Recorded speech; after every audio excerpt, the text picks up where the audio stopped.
তো আমাকে তো আমার সত্যটা এখন বলতে হবে। যেমন আমি যখন বাচ্চা পেটে নিয়েও ঘুরেছি, আপনারা কেউ জানেন না, সবাই বলতেন অপু উধাও। কেরিয়ার বনাম সন্তানের দায়িত্ব, অপু বিশ্বাসের জীবনের কঠিন সিদ্ধান্ত। একজন একক মায়ের জন্য কেরিয়ার আর সন্তানের দায়িত্ব কোনটা বেছে নেওয়া সহজ? অপু বিশ্বাসের জীবনের বাস্তব গল্প। একজন নারীর জীবনে সবচেয়ে কঠিন প্রশ্নটা কি জানেন? কেরিয়ার নাকি সন্তানের দায়িত্ব? আজ কথা বলবো অপু বিশ্বাসের জীবনের সেই বাস্তব লড়াই নিয়ে।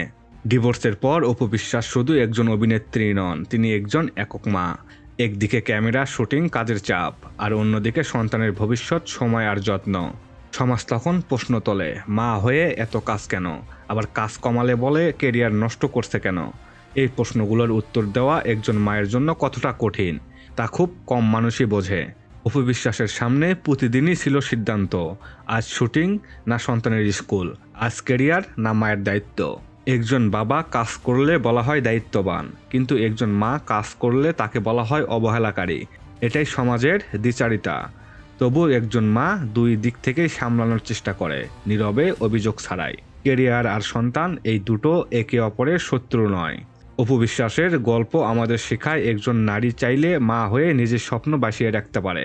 হয়তো আমাদের শেখা উচিত প্রশ্ন করা নয়, সমর্থন করা। কারণ একজন মায়ের লড়াই সবচেয়ে নিঃশব্দ কিন্তু সবচেয়ে শক্তিশালী।